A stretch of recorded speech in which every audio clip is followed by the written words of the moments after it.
Hi, good morning. പുതിയ വിശേഷങ്ങൾക്കായി എല്ലാവർക്കും സ്വാഗതം. അങ്ങനെ ഫയൽ കിട്ടിയ സ്ഥിതിക്ക് ദേവികയ്ക്ക് നന്ദനോട് ചില പ്രധാനപ്പെട്ട കാര്യങ്ങൾ പറയാനുണ്ട്. അതായത് എൻ്റെ സങ്കടം കണ്ടിട്ടാണ് നന്ദു ഇത് തന്നതെന്നൊന്നും എനിക്ക് അങ്ങോട്ട് ഉൾക്കൊള്ളാനായിട്ട് കഴിയില്ല. കാരണം കുറച്ച് ദിവസമായിട്ട് നന്ദു അങ്ങനെയാണ്. നേരത്തെയൊക്കെ ആണെങ്കിൽ എൻ്റെ കണ്ണുനീരൊന്ന് കണ്ടാൽ തന്നെ നന്ദുവിൻ്റെ മനസ്സലിയും. പക്ഷേ ഇപ്പോൾ അങ്ങനെയൊന്നും അല്ല. അതുകൊണ്ടൊക്കെ പറയാണ്, ഇതിപ്പോൾ നമ്മളാണെങ്കിൽ എല്ലാവരും കൂടെ ചേർന്നിട്ട് ഹോൾസ് ചെയ്തു, അതിലുപരിയായിട്ട് ഒരു കേസ് ഫയൽ ചെയ്തു. അതുകൊണ്ടൊക്കെ തന്നെയാണ് ഈ ഫയൽ തിരിച്ചു തന്നത്. അതുകൊണ്ട് തന്നെ ഞാനിനി ഇവിടെ നിൽക്കുന്നില്ല. ഇവിടെ എനിക്ക് ആരുമില്ല.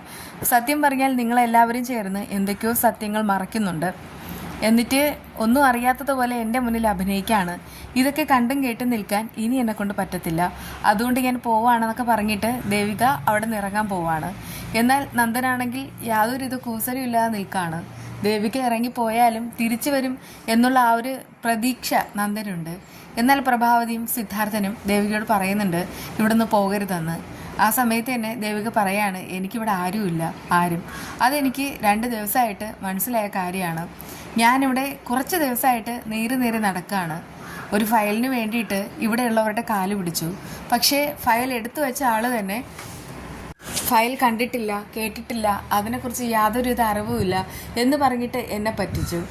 പക്ഷേ ഞാൻ പറ്റിക്കപ്പെടുകയാണെന്ന് മനസ്സിലാക്കാൻ ഒരുപാട് വൈകി.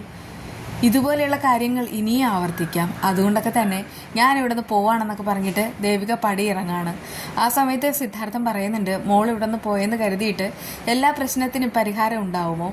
അത് കേട്ട് ദേവിക പറയുന്നുണ്ട്, ഇല്ലച്ചാ, അച്ഛനിനി ഒരിക്കലും ഈ ഒരു തീരുമാനത്തിൽ നിന്ന് എന്നെ പിന്നോട്ട് വലിക്കാനായിട്ട് കഴിയുകയില്ല എന്ന് പറഞ്ഞിട്ട് അവൾ അവിടെ നിന്ന് പോവാണ്. അങ്ങനെ ദേവിക നന്ദൻ്റെ ജീവിതത്തിൽ നിന്ന് പടിയിറങ്ങുന്നു.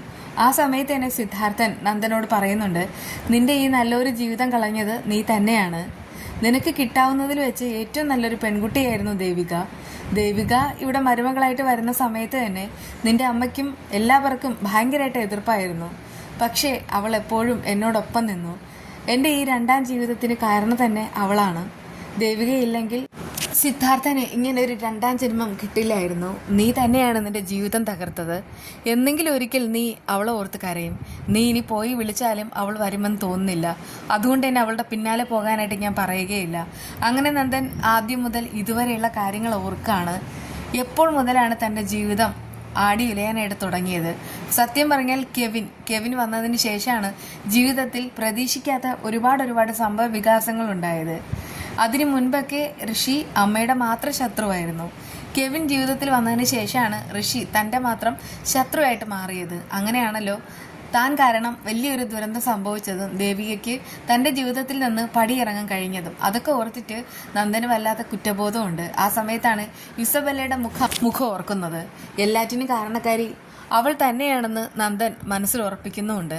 തന്നെ രക്ഷപ്പെടുത്താനാണ് ശ്രമിച്ചതെങ്കിലും ലോകത്ത് ഒരു ഭാര്യയും ഒരിക്കലും സഹിക്കാൻ പറ്റാത്ത കാര്യങ്ങളാണ് ഇസബെല്ല കാരണം ഉണ്ടായത്. അതുകൊണ്ടൊക്കെ തന്നെയാണ് ദേവിക ഇവിടെ നിന്ന് പോയത്. ആ സമയത്ത് നന്ദൻ മനസ്സിൽ പറയുന്നുണ്ട്, ഇനി എന്ത് പറഞ്ഞിട്ട് ഞാൻ അവളെ കൺവിൻസ് ചെയ്യും? എന്തായാലും ഇസബെല്ലെ പിന്നെ കാണുമ്പോൾ നന്ദന് ഭയങ്കരമായിട്ട് ദേഷ്യമാവാണ്. നന്ദൻ പറയുന്നുണ്ട്, എൻ്റെ ജീവിതം തകർന്നു, ദേവിക പോയി, ഇനി ഞാൻ എന്തിനു ജീവിക്കണം? സത്യം പറഞ്ഞാൽ ദേവി എന്നോടൊപ്പം എപ്പോഴും എന്നും ഉണ്ടായിരിക്കാൻ വേണ്ടിയിട്ടാണ് ഞാൻ എല്ലാ കള്ളത്തരവും അവളിൽ നിന്ന് വിളിച്ചത്. പക്ഷെ ഒന്നും വേണ്ടായിരുന്നു എന്ന് ഇപ്പോൾ തോന്നുകയാണ്. ആ സമയത്ത് ഇസബെല്ല ചോദിക്കുന്നുണ്ട്, ഞാനാണോ തെറ്റുകാരി? ഞാൻ അങ്ങനെ പറഞ്ഞില്ല. പക്ഷേ എല്ലാവരും എങ്ങനെയൊക്കെയോ ഒരു കാരണമായി തീർന്നു, അത്രയേ ഉള്ളൂ. എല്ലാം ഞാൻ ഇവിടെ കൊണ്ട് അവസാനിപ്പിക്കാൻ പോവാ. സത്യങ്ങളെല്ലാം തന്നെ ദേവിയോട് ഞാൻ തുറന്നു പറയും. അത് കേട്ടിട്ട് ഇസബെല്ലയ്ക്ക് അത് ഭയങ്കരമായിട്ട് ഷോക്കാവുന്നുണ്ട്. എന്തായാലും നന്ദൻ ഇസബെല്ലയെ തള്ളിപ്പറയുന്ന ആ ഒരു വിശേഷങ്ങളുമായി നമുക്ക് വീണ്ടും കാണാം. ബൈ.